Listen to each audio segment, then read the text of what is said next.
The message hit my screen at 2 a.m. while I was reviewing the fuel tax credits for our long-haul fleet. I am Andrea. And for 7 years, I have been the central nervous system of Miller Logistics, a company my father, Richard, thinks he runs with his ego. The notification from our family group chat glowed against the dark mahogany of my desk. Stripped of any warmth or preamble, Richard typed, "We have reached a collective decision that your services as operations director are no longer required. Effective immediately." I stared at the pixels, my internal monologue shifting into a cold, analytical gear. So, the transition we discussed for next year was just a placeholder for an ambush? I muttered to the empty office. My mother, Linda, didn't type a single word, her silence functioning as a digital signature on my exile. Then came the reaction that broke the last thread of my restraint. Natalie, my younger sister, who considers a curated Instagram feed to be a business strategy, reacted to the firing with a emoji. I leaned back, my chair creaking in the silence of the Chicago skyline. "You think you've inherited a throne, Natalie," I thought. "But you've actually just inherited a debt-ridden labyrinth without a map." I refused to give them the satisfaction of a breakdown or a frantic phone call. I moved my cursor to the reply box, my hands steady as I drafted a response that was as final as a closing argument. "I acknowledge the decision and will vacate the premises and all digital responsibilities by dawn." I wrote. I didn't mention the $285,000 in personal liquidity I had injected into the company's payroll account last month. I didn't mention that the proprietary routing software they used every hour was licensed to my personal LLC. Instead, I simply hit send and watched the little gray checkmarks turn blue, signaling that the trap was set. Natalie immediately replied, "It's time for a fresh, modern vision. Andrea, don't take it personally." I scoffed at the screen, whispering, "Modern Vision doesn't pay the $90,000 quarterly insurance premium due on Friday." "Little sister," Richard added, "we'll discuss the handover of your files later this week." I deleted the group chat from my phone and stood up, feeling a strange, weightless clarity. "There won't be a handover," I said to the shadows of the warehouse floor. "There will only be an autopsy." I reached for my coat, knowing that by the time they woke up, the engine of their lives would already be out of fuel. I didn't waste time on tears. I spent it on logistics. My desk lamp was the only light left in the building as I initiated the transfer to claw back my $285,000 from the corporate operating account. This wasn't a heist. It was a pre-authorized repayment of a promissory note triggered by my termination. I picked up the phone and dialed Marcus, my attorney, who answered on the second ring despite the hour. It happened. "Marcus, the group chat execution just went live," I said, watching the progress bar on my screen reach 100%. Marcus sighed, his voice thick with the professional fatigue of a man who had seen too many family empires crumble. "I told you Richard was short-sighted, but I didn't think he was suicidal." "Did you initiate the liquidity withdrawal based on the clause we drafted?"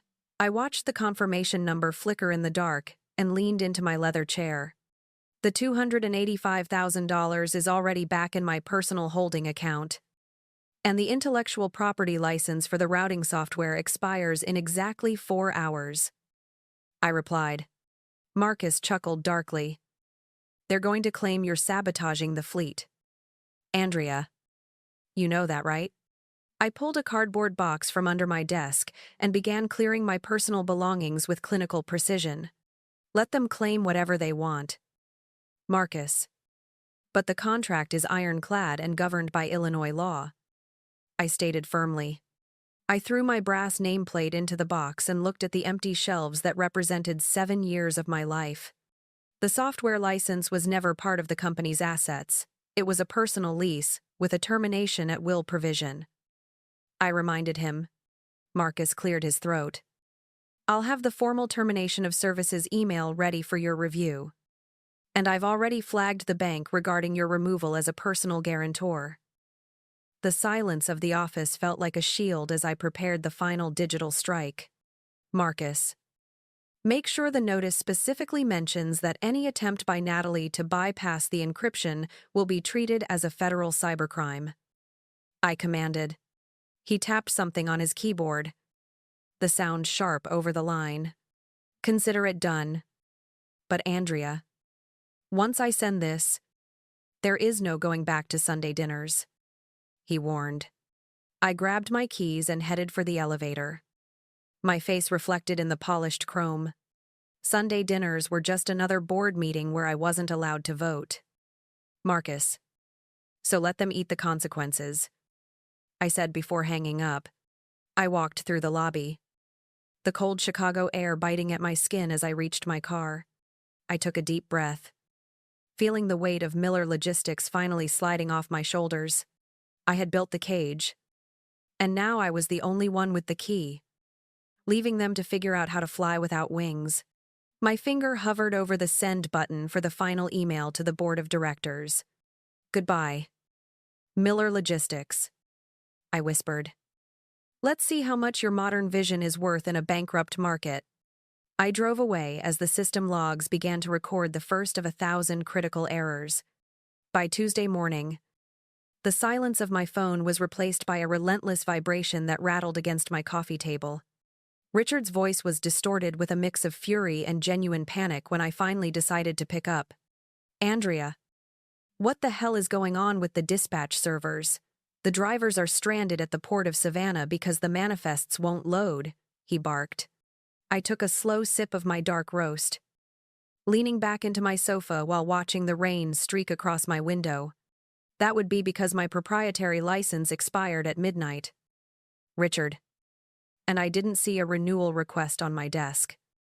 I replied coolly. His breathing became heavy. The sound of a man realizing his throne was made of cardboard. You can't do this. It's corporate sabotage. I'll have the legal team sue you for every dime you have. He screamed over the background noise of ringing office phones. I let out a short, dry laugh that lacked any warmth. Check the bylaws you signed 3 years ago. Dad, the software is mine. The cloud server is mine. And the $285,000 I reclaimed was a legally binding debt repayment. I reminded him. The line went silent for a moment before Natalie's frantic voice broke through, sounding like she was on the verge of a breakdown. Andrea, please. The union rep for the drivers is here, and he's threatening a walkout because the payroll software is locked. How am I supposed to fix this if I can't even log in? I adjusted the volume on my phone, enjoying the sheer desperation in her tone. Use that fresh, modern vision you mentioned in the group chat. Natalie, maybe you can pay the drivers in Instagram likes since you don't have the $90,000 insurance premium I took with me, I said, my voice dripping with sarcasm. You're destroying our legacy just to be spiteful, Natalie shrieked, her voice cracking under the pressure of actual work. I stood up and walked toward my kitchen, feeling more powerful in my pajamas than I ever did in a suit. No. I am simply letting the business function exactly the way you requested, without me. If the legacy can't survive 72 hours without my life support, it was already dead. Wasn't it? I asked, punctuating the question with a chilling calmness. Richard grabbed the phone back, his tone shifting from anger to a pathetic, strained plea. Andrea, listen, we can fix this. Just give us the override codes for the Port Authority manifests so we can move the freight, he begged.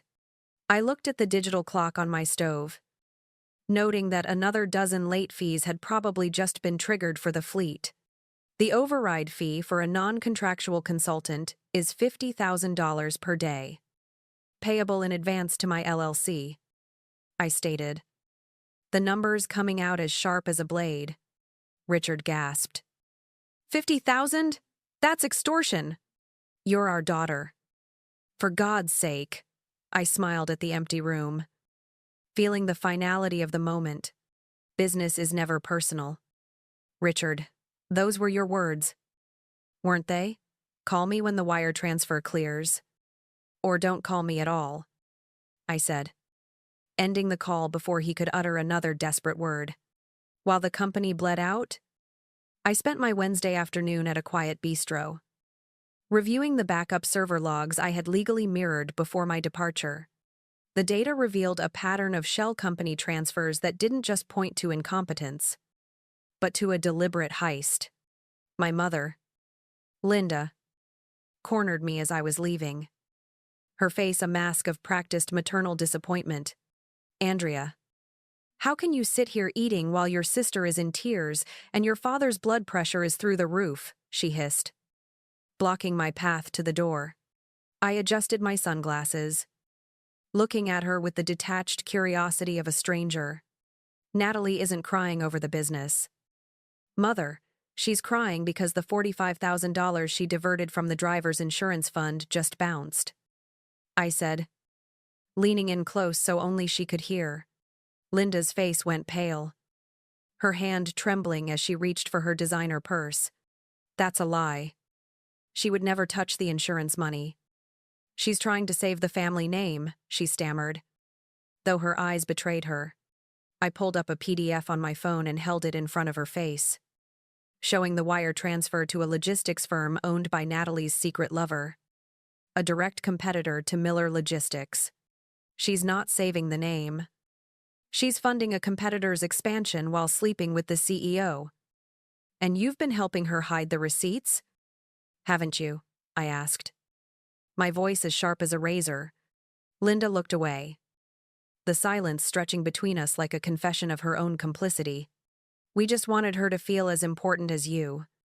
Andrea, you always made her feel so small with your spreadsheets and your rules, Linda whispered. Finally finding her voice, I stepped around her, my heels clicking rhythmically against the marble floor. Being important requires being honest. And Natalie is just a common thief in a high-end suit, I replied. She grabbed my arm, her grip desperate and tight. If Richard finds out she's been funneling money to his rival, it will kill him. You have to help us bridge the gap with another $100,000, she pleaded, her eyes searching mine for a flicker of the daughter she used to control. I pulled my arm away and looked at her with a chilling smile. I'm not a bank, Mother, and I'm certainly not a charity for embezzlement, I stated firmly. Tell Natalie that her secret boyfriend's company is next on my list for a federal audit. And you should probably start looking for a smaller house, I added. Enjoying the way the color drained from her lips, she began to sob quietly, a sound that would have broken me a month ago, but now only felt like white noise. You've become a monster, Andrea. So cold and calculating, she cried. I paused at the door, looking back one last time. No, Mother. I just finally stopped letting monsters sit at my table and call themselves family, I said, before walking out into the bright Chicago sun. The betrayal was now a complete circle. A mother protecting a thief and a daughter burning the bridge to save herself. I knew Richard would find the discrepancies soon enough. And when he did, the internal explosion would be far more damaging than any software lockout. I sat in my car and dialed Marcus, my voice steady and devoid of emotion. Marcus, I have the evidence of Natalie's embezzlement and Linda's involvement in the cover-up. Prepare the indemnity waivers, I commanded. If they try to drag me down with their bankruptcy, I'm going to make sure the DA has everything they need for a criminal indictment, I told him. Marcus let out a low whistle. This isn't just a business divorce anymore, Andrea. This is a scorched-earth campaign. I put the car in gear and pulled away from the curb. They started the fire with a single text message. Marcus, I'm just making sure it doesn't leave anything behind to salvage, I replied. The conference room on the 42nd floor felt like a freezer. filled with local creditors and a bank representative who looked ready to seize the furniture. Richard slammed a folder onto the table, his face a dangerous shade of crimson as he pointed a trembling finger at me. The board is filing for an emergency injunction to force Andrea to hand over the administrative keys and return the $285,000 she stole from our operating fund, he thundered to the room. I sat at the far end of the table, my lawyer Marcus beside me, looking at my father with nothing but clinical indifference. I didn't steal a cent. Richard, I executed a prearranged repayment of a high-interest loan that you defaulted on the moment you terminated my contract, I said, my voice cutting through his noise like a blade. Natalie sat next to him, her eyes puffy but her tone still venomous as she turned to the bank officer. She's lying to cover up her sabotage. She intentionally crashed our logistics network to make me look incompetent, she cried, desperate to shift the blame. I didn't even look at her as I slid a stack of notarized documents across the mahogany surface toward the creditors. Natalie. The network didn't crash because of me. It crashed because the $45,000 meant for the server maintenance was wired to a private account in the Cayman Islands last Tuesday, I stated firmly. The room went deathly silent as the lead creditor, a grizzled man named Henderson, picked up the wire transfer receipt I had provided. What is this? Richard? This account number doesn't belong to Miller Logistics, Henderson demanded, his voice dropping an octave in suspicion. Richard turned to Natalie, his confusion rapidly turning into a horrifying realization. Natalie. What is he talking about? Tell them it's a mistake right now, he barked. But Natalie's silence was a deafening admission of guilt.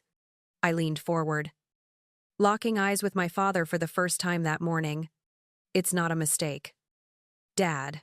She's been funneling money to her boyfriend at Apex Freight, the very company that just outbid you for the Miller Coors contract, I revealed. Linda, sitting in the corner, let out a sharp gasp, her hands flying to her mouth as the room erupted into hushed, angry whispers. Andrea. Please. We can handle this privately. Don't do this to your own sister in front of these people, she pleaded, her voice cracking. I ignored her and turned my attention back to the bank representative, who was already scribbling notes on a foreclosure notice. As of 9 a.m., I have officially withdrawn as the personal guarantor for the $1,200,000 equipment loan on the fleet, I announced to the room. The bank officer looked up, his expression grim.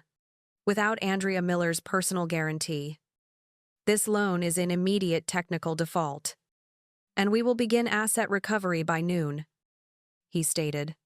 Richard slumped into his chair, the fire in his eyes extinguished by the cold weight of total financial ruin. You're destroying everything I built.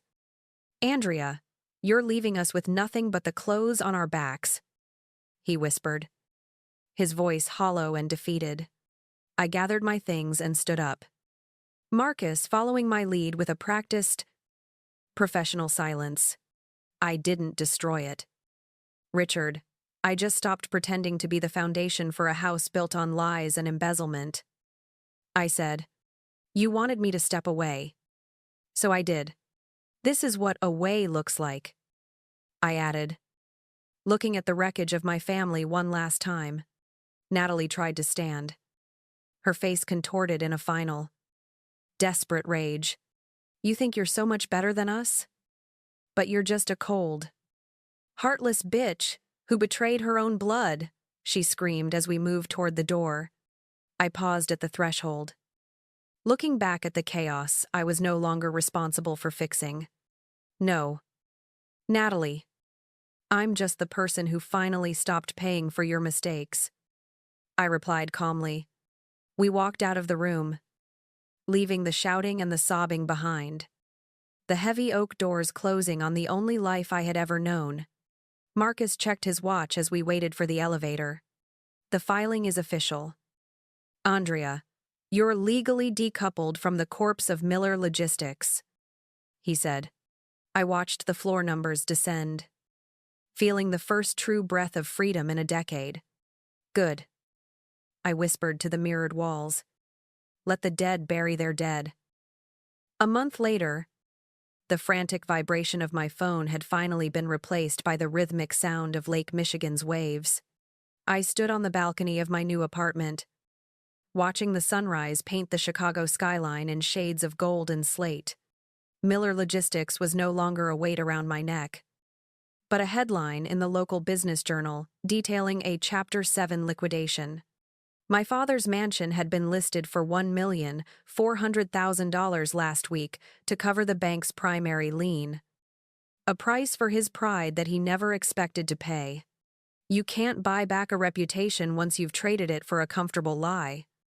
Richard, I whispered to the wind, feeling no bitterness, only a profound sense of closure. My phone lit up with a voicemail from Linda, her voice sounding thin and aged, stripped of its usual sharp edge. Andrea, your father is staying in a small rental in the suburbs, and Natalie is facing a grand jury for that $45,000 theft. Please. We are still family. She pleaded into the digital void. I didn't press play for more than 5 seconds before deleting the message, the act feeling more like a surgical extraction than a rejection. I looked at my reflection in the glass and thought, family isn't a suicide pact, and I am no longer obligated to drown so they can feel like they're swimming. The silence in my home wasn't empty. It was a sanctuary I had built with my own hands. $285,000 in reclaimed capital, and a refusal to be erased. I opened my laptop to finalize the incorporation papers for my new consulting firm. Seeing a clean, white screen where a tangled web of debt used to be. Every decision I made now belonged to me. Every dollar earned was a testament to my own value rather than a patch for someone else's incompetence. I realized then that boundaries aren't just walls to keep people out. They are the foundations that allow you to stand upright. I'm not looking back anymore. Marcus, I said to my lawyer during a brief check-in call later that morning. He laughed softly. Good. Because the view from the top is much better when you aren't carrying 3 people on your back. I spent the rest of the morning in a quiet routine of coffee and focus, the ghost of that 2 a.m. text message finally fading into irrelevance. My worth was no longer tied to the approval of people who only valued me for my utility. Real peace doesn't come from an apology. It comes from the moment you realize you don't need one to move forward. I am the architect of my own life now, I told myself, watching a lone freighter move across the horizon. The storm had passed, and while it had leveled the house of Miller, I was the one who had survived to build something that would actually last. Thank you for staying with Andrea's journey until the final chapter. Her story reminds us that loyalty must be earned, and that your self-worth is never up for negotiation, especially within your own family. If this story moved you or gave you strength, please subscribe and share your thoughts below. I read every comment, and your support helps me bring more powerful stories of justice and resilience to life. Be well, and I will see you in the next story.